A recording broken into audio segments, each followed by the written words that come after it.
म्लेच्छराज ने अपने अनुयायियों के लिए जो अनुशासन का मापदंड तैयार किया है, हम उसके विषय में चर्चा कर रहे हैं। अनुशासन संख्या 7 का यह कहना है, आप अपने कर्ज सदैव चुकाएंगे।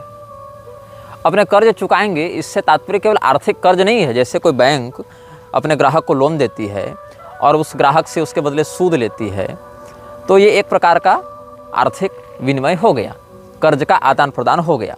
लेकिन यहाँ पर ऑलवेज पे योर डेब्ट्स, आप सदैव अपने कर्ज चुकाएंगे।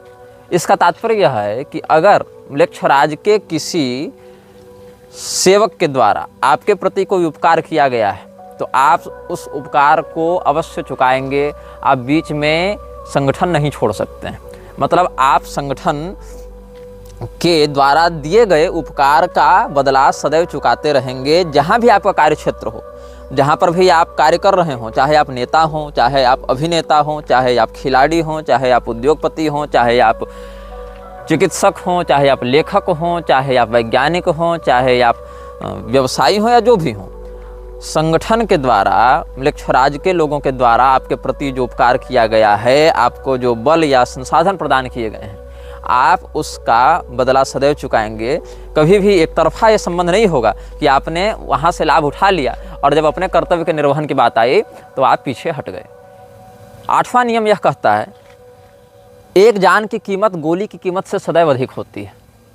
ये बात जानकर आपको आश्चर्य होगा कि विश्व में हथियारों की सप्लाई, हथियारों के निर्माण, हथियारों की खपत बहुत अधिक है और बड़ी बड़ी अर्थव्यवस्थाएं केवल इसीलिए चल रही हैं कि कहीं पर युद्ध हो रहा है। किसी देश में चल रहे युद्ध से वहाँ की अर्थव्यवस्था नष्ट होती है, तो किसी देश में उसी युद्ध के कारण अर्थव्यवस्था चमक जाती है। लेकिन म्लेच्छराज का यह नियम है कि उसके अनुयायी गोली से अधिक जान की कीमत समझेंगे, गोली से अधिक महत्व प्राण को देंगे। अब गोली जो है वो म्लेच्छराज के अर्थव्यवस्था में एक बहुत बड़ा हिस्सा अदा करती है। गोली के कारण, हथियारों के कारण, मिसाइल के कारण, बम बारूद के कारण म्लेच्छराज की अर्थव्यवस्था बहुत ऊपर जाती है और साथ ही साथ विश्व की जनसंख्या उससे संतुलित रहती है। तो म्लेच्छराज को अपने मानसिक गुलामों के ऊपर नियंत्रण करने में बड़ी सुविधा रहती है।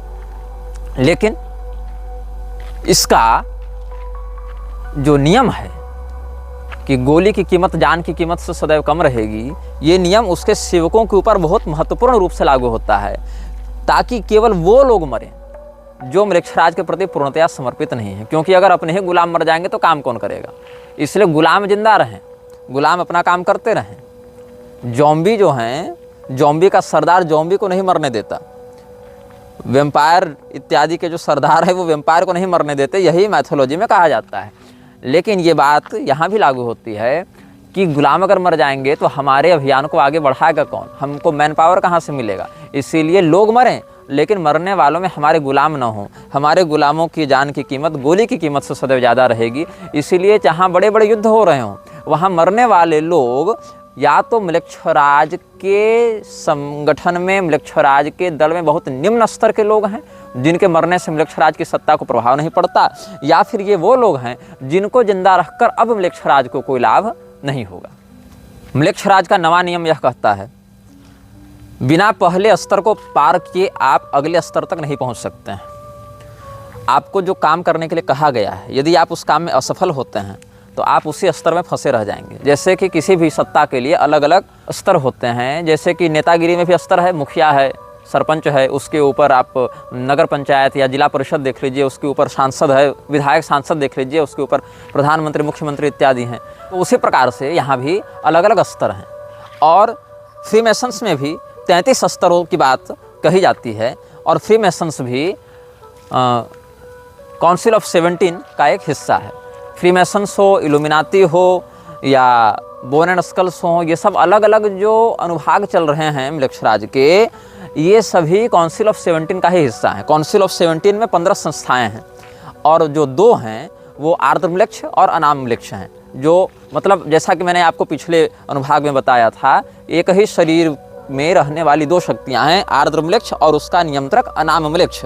तो ये 16 लोग जो 17वें के साथ युक्त हैं, उनमें 15 तो संगठन के नायक हैं, एक उनका भी नायक है और उसके अंदर जो 17वां है वो इन समस्त लोगों को शैतानी ऊर्जा प्रदान करने वाला तत्व है। तो यहाँ पर मैं बता रहा था, 9वां नियम यह कहता है कि कोई भी व्यक्ति जिसको जो प्रोजेक्ट दिया गया है, जो टारगेट दिया गया है, जो काम दिया गया है, उसको जब तक वो पूरा नहीं करता तब तक उसको अगले स्तर में प्रवेश की अनुमति नहीं मिलेगी। उसको ये पता नहीं चलेगा कि हम किसके लिए काम कर रहे हैं, उसको यह पता नहीं चलेगा कि हम जो यह कार्य किए, इस कार्य से किन सत्ताओं को लाभ पहुंचा, किस प्रकार के तत्वों को लाभ पहुंचा। हो सकता है आपको लग रहा है नेतागिरी में कि हमने ये कॉरिडोर बनवा दिया, ये प्रोजेक्ट कर दिया, ये पुल बनवा दिया, ये फैक्ट्री लगवा दी, तो इससे हमारे सीनियर नेता को लाभ हुआ, लेकिन उसके ऊपर जो बैठा है उस तक आप नहीं पहुंच सकते। जैसे किसी गेम में एक लेवल पार करने के बाद दूसरा लेवल अनलॉक होता है और उसके बाद आपको पता चलता है कि आगे की कहानी क्या है या आगे की प्रणाली क्या है, वैसे ही यहाँ पर समझना चाहिए कि एक स्तर के कार्यों को बिना पूरा किए हुए आप ऊपर के अधिकारियों से नहीं मिल सकते और ऊपर के अधिकारियों की वास्तविकता को नहीं जान सकते हैं। 10वां नियम यह कहता है कि आप कभी भी अपने जीवन के निर्णयों से म्लेच्छराज की सत्ता को प्रभावित नहीं करेंगे नकारात्मक रूप से। आपके द्वारा की गई कोई डील, आपके द्वारा किया गया कोई निर्णय, आपके द्वारा दिया गया कोई वक्तव्य अगर म्लेच्छराज की सत्ता को एक्सपोज कर रहा है, म्लेच्छराज की सत्ता के हितों के विरुद्ध जा रहा है, तो आपको न केवल उसके संगठन से बाहर किया जाएगा, अपितु आवश्यक होने पर 2 स्थितियों में या तो आपको निजी रूप से गायब कर दिया जाएगा, मार दिया जाएगा, या फिर आपके समस्त परिवार और राजदारों के साथ आपको नष्ट कर दिया जाएगा। तात्पर्य यह है कि यदि आप किसी विषय में कंप्रोमाइज़ कर रहे हैं, किसी विषय में निर्णय ले रहे हैं और वो निर्णय आपके उच्चाधिकारियों के संज्ञान के बिना है, तो आप इस बात को सुनिश्चित करें, यदि जिंदा रहना चाहते हैं तो, कि आपके द्वारा लिए गए निर्णय से आपके उच्चाधिकारी नकारात्मक रूप से प्रभावित नहीं हो। म्लेच्छराज के 11वें नियम को कहते हैं मंदिर का नियम। इस नियम को इसने वेदों से चुराया है। वेदों में एक सिद्धांत है, देहो देवालय प्रोक्तो जीवो नाम सदाशिव त्यजेद ज्ञान निर्माल्यम सोहम भावेन पूजयेत। तात्पर्य क्या है? हमारा शरीर ही मंदिर है और उसमें रहने वाला जीवात्मा ही परमात्मा का स्वरूप है। इसीलिए शरीर रूपी मंदिर में रहने वाले चेतन रूपी देवता की हम आराधना करते हैं और अपने अज्ञान को ही निर्माल्य समझकर उसका विसर्जन करते हैं, ज्ञान को ही उपलब्धि मानकर स्वीकार करते हैं। मैं वह परमात्मा हूँ, मैं ही परमात्मा का अंश हूँ, मैं ही परमात्मा हूँ, ऐसा समझते हुए जीव और ब्रह्म में अभिन्नता का विचार करते हुए आत्मयजन का उपदेश शास्त्र करते हैं। लेकिन इसी बात को नकारात्मकता की ओर से ले जाते हुए जो 11वां नियम है वह कहता है कि पहले नियम के आधार पर आपने जिस अनाम वृक्ष की ज्योति की प्रतिष्ठा अपने हृदय में की थी, उसी ज्योति को आप अपने आत्मसात भाव से जगाते रहें और अपने शरीर को कभी भी आप क्षति नहीं पहुंचा सकते हैं। एक बात ध्यान दीजिएगा, पूरे विश्व में ड्रग, नशेबाजी, व्यभिचार और मानव तस्करी इत्यादि में म्लेच्छराज का प्रत्यक्ष हाथ है, किंतु म्लेच्छराज के जो उच्चाधिकारी हैं उनको शराब पीने की अनुमति नहीं होती है। म्लेच्छराज के उच्चाधिकारियों को ड्रग लेने की अनुमति नहीं होती है। म्लेच्छराज के छोटे छोटे सेवक कर सकते हैं ऐसा, क्योंकि कंज्यूमर भी तो वही बनाएंगे ना, लेकिन म्लेच्छराज के जो उच्चाधिकारी हैं वो कोई भी ऐसा तत्व अपने शरीर में नहीं डाल सकते हैं जो उनके शरीर के वाइटल ऑर्गन्स को प्रभावित करे, उनके शरीर के किडनी, लीवर इत्यादि को नष्ट करे। क्योंकि जितने शरीर में वो ज्योति प्रतिष्ठित रहेगी, अनाम म्लेच्छ की सत्ता प्रतिष्ठित रहेगी, उतनी उसकी शक्ति बढ़ेगी। इसीलिए अपने प्रमुख अधिकारियों को शराब पीने, चरस फूंकने और किसी भी प्रकार के ऐसे ड्रग को लेने से म्लेच्छराज ने प्रतिबंधित रखा है जो कि उसके सेवकों के शरीर को अस्थायी रूप से क्षति पहुंचा सकते हैं या अंगों को विकृत कर सकते हैं। म्लेच्छराज का 12वां नियम ये भी इसने वेदों से चुराया है। वेदों का अनुशासन है, मातृदेवो भव, पितृदेवो भव, आचार्य देवो भव। म्लेच्छराज ने इसी बात को अपने स्वार्थ के लिए प्रयोग किया और अपने सेवकों के लिए इसको नकारात्मक रूप से प्रस्तुत किया।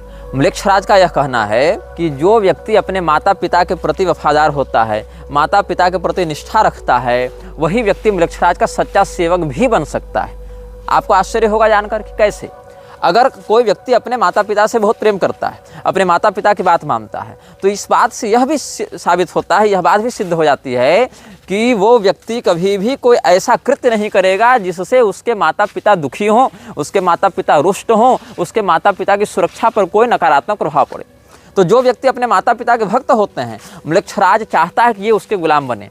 ताकि समय आने पर अगर वो म्लेच्छराज के विरुद्ध विद्रोह करना चाहें या उसकी सत्ता को चुनौती देना चाहें तो उसके माता पिता के ऊपर संकट का व्यवहार करके, षड्यंत्र करके म्लेच्छराज अपने सेवकों को अपने नियंत्रण में रख सकता है, ताकि अपने माता पिता के जान की सुरक्षा करने के लिए, अपने माता पिता के प्रेम में के वशीभूत होकर व्यक्ति म्लेच्छराज के विरुद्ध जाने का साहस न कर सके।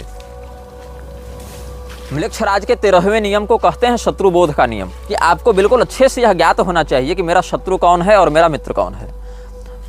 जैसा कि आजकल बहुत से आधुनिक युवा रेड फ्लैग और ग्रीन फ्लैग की बात करते हैं। अब हाल ये है कि ऐसे युवाओं को बाजार में सब्जी लाने भेजा जाए तो उनको मेथी, पुदीना, पालक और धनिया का अंतर नहीं पता चलता, लेकिन किसी व्यक्ति के किसी कहे हुए, किए हुए 1-2 वक्तव्य और कृत्यों से वो बिल्कुल ठीक ठीक यह समझने का भ्रम पाल लेते हैं कि हम उसके विषय में सब कुछ जान गए। नहीं, क्योंकि म्लेच्छराज का पूरा सिंडिकेट ही कपट, षड्यंत्र और विश्वासघात पर चल रहा है।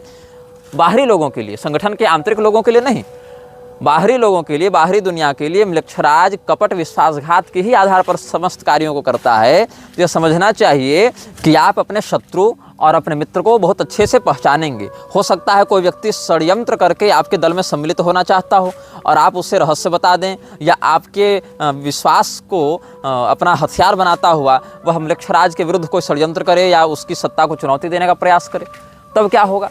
तो हमारे गुलामों के माध्यम से हमारी सत्ता बढ़ती रहे, बिगड़े नहीं, इसके लिए उसके गुलाम सदैव सतर्कतापूर्वक अपने वास्तविक मित्र और वास्तविक शत्रु का चिंतन करते रहते हैं। ये म्लेच्छराज का एक और नियम हमने आपके समक्ष बताया। म्लेच्छराज का 14वां नियम है सीमा का नियम।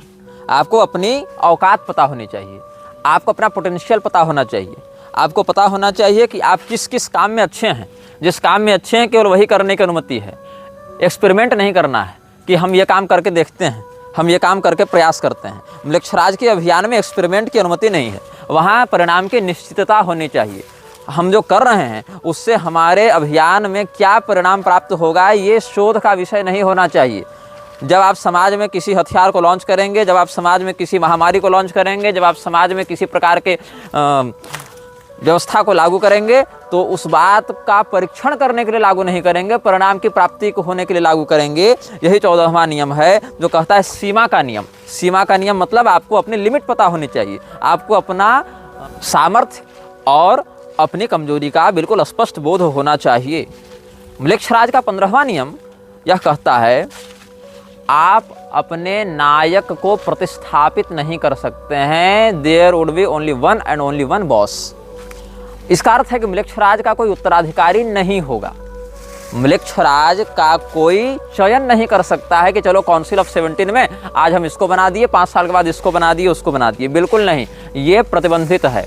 वहाँ पर इस प्रकार की दावेदारी नहीं हो सकती है कि अभी वाला म्लेच्छराज जो है आर्धम्लेच्छ उसको प्रतिस्थापित कर दें और उसके जगह हम उसी काउंसिल से किसी दूसरे नेता को उठाकर खड़ा कर दें। ऐसा बिल्कुल नहीं हो सकता है। म्लेच्छराज के यहाँ वोटिंग का कोई सिस्टम नहीं है, कोई व्यवस्था नहीं है। म्लेच्छराज इस बात को बिल्कुल स्पष्टता से कहता है कि आप किसको अपना नायक मानते हैं और उस नायक के प्रति आप वफादार बने रहें, और निश्चित ही वो स्वयं को ही सर्वश्रेष्ठ नायक के रूप में ख्यापित करता है। यहाँ तक कि म्लेच्छराज 2 प्रकार के विकल्प देता है, या तो आप ईश्वर को अपना सर्वस्व माने या तो पैसे को। यदि आप ईश्वर को अपना सर्वस्व मानते हैं तो इसका अर्थ है कि आप म्लेच्छराज के संगठन में प्रवेश पाने योग्य नहीं हैं।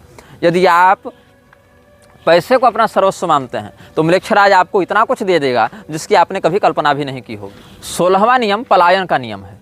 पलायन का नियम यह कहता है कि आप भागने से डरेंगे नहीं। ये एक विचित्र बात है, क्योंकि आमतौर पर अच्छा उसको माना जाता है जो भागे नहीं, परिस्थितियों का डटकर सामना करे। लेकिन म्लेच्छराज का 16वां नियम है पलायन का नियम। आपको बिल्कुल पता होना चाहिए कि कहाँ पर भागना फायदेमंद है, कहाँ पर कदम पीछे खींचना फायदेमंद है, कहाँ पर बने रहने से आपको क्षति होगी। इसीलिए आप परिस्थितियों से भागने के लिए सदैव तैयार रहें। लड़ने के लिए तो तैयार हैं, ठीक है, लेकिन प्रयास करें कि यदि अपने आप को छिपाकर, अपने आप को भगाकर अगर स्थिति को अपने अनुकूल किया जा सकता है तो केवल ज़्यादा ड्रामेबाजी, डायलॉगबाजी, होशियारी, हीरोगिरी दिखाने के चक्कर में काम न करें। वहाँ से पलायन कर जाएं, छिप जाएं और अपने रूप को छिपा लें ताकि आपकी वास्तविकता समाज के सामने न आए। 17वां नियम है अच्छाई का नियम। Everything good is not always good for you. म्लेच्छराज का 17वां नियम है अच्छाई का नियम। हो सकता है बाकियों के लिए वो चीज़ बहुत अच्छी हो, लेकिन आपको ध्यान में रखना है कि हर अच्छी चीज़ आपके लिए अच्छी नहीं होती। दवाइयाँ तो बहुत सी हैं, हर दवाई हर मरीज के लिए नहीं होती। भोजन हर प्रकार के उपलब्ध हैं, हर प्रकार का भोजन हर प्रकार के उपभोक्ता के लिए सही नहीं होता। तो ये समझना बहुत आवश्यक है कि संसार में जितनी भी अच्छी चीज़ें हैं, आवश्यक नहीं कि सब आपके लिए भी अच्छी हों। इसीलिए मृक्षराज का 17वां नियम यह कहता है कि कभी भी बाहरी अच्छाई की देखा देखी में निर्णय न लें, उसमें हितों का ध्यान रखना सीखें। मृक्षराज का 18वां नियम यह कहता है, आपके हृदय में अनाम मृक्ष की जो ज्योति प्रतिष्ठापित की गई थी पहले नियम के आधार पर, आप उसको बेच नहीं सकते, क्योंकि आपने अपनी आत्मा बेच दी है अनाम मृक्ष को। अब आप उसका पुनः विक्रय नहीं कर सकते हैं, साथ ही आप उसको स्थानांतरित नहीं कर सकते हैं। जो व्यक्ति मृक्षराज का सेवक होता है, ये बात ध्यान में रखता है, अपने बेटे को भी वह ज्योति स्थानांतरित नहीं कर सकता। The flame of soul can't be sold और कांट बी ट्रांसफर्ड। वो जो ज्योति स्थापित करता है, जैसा कि मैंने कल आपको बताया था पिछले अनुभाग में कि असुर राजाओं ने अनाम मृक्ष और आर्द्र मृक्ष के स्तर प्रारूप के लिए बच्चों का बलिदान देना प्रारंभ किया था, अग्निकुंड में डालकर। बाल वर्शिप करके भी एक ऐसा ही रिचुअल यहूदियों में देखा जाता है, जहाँ पर बच्चे को इस प्रकार से बलिदान दे देते हैं। और बाल वर्शिप बहुत गुप्त रूप से किया जाता है, जिसकी कई बार संकेत के रूप में झलक समाचार पत्रों में या सोशल मीडिया इत्यादि पर भी प्राप्त हो जाती है।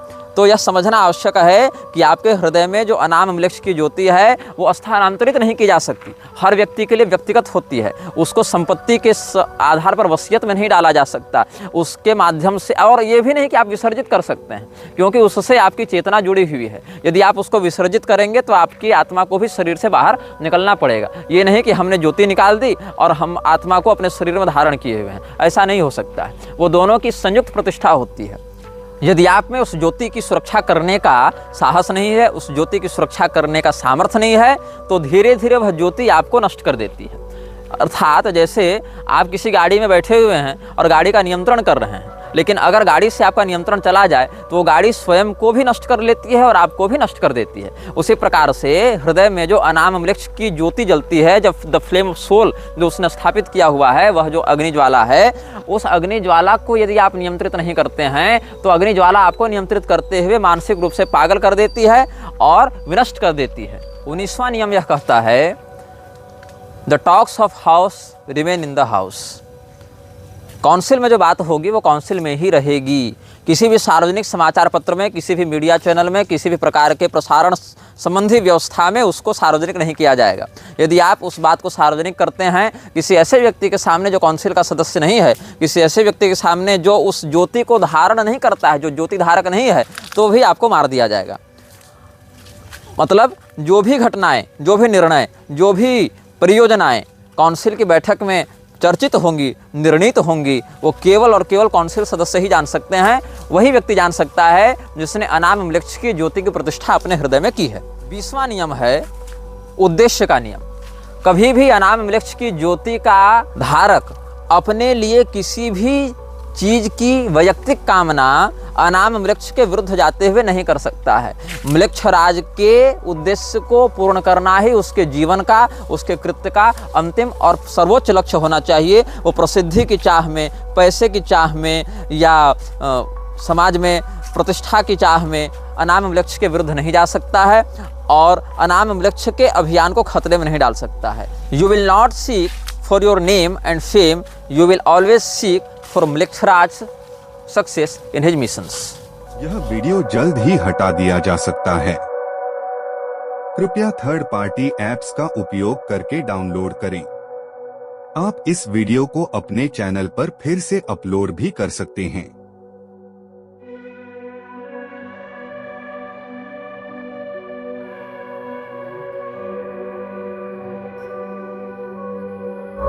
This video may get deleted soon. Please download using third-party apps. You may also re-upload this video on your channels. Thank you.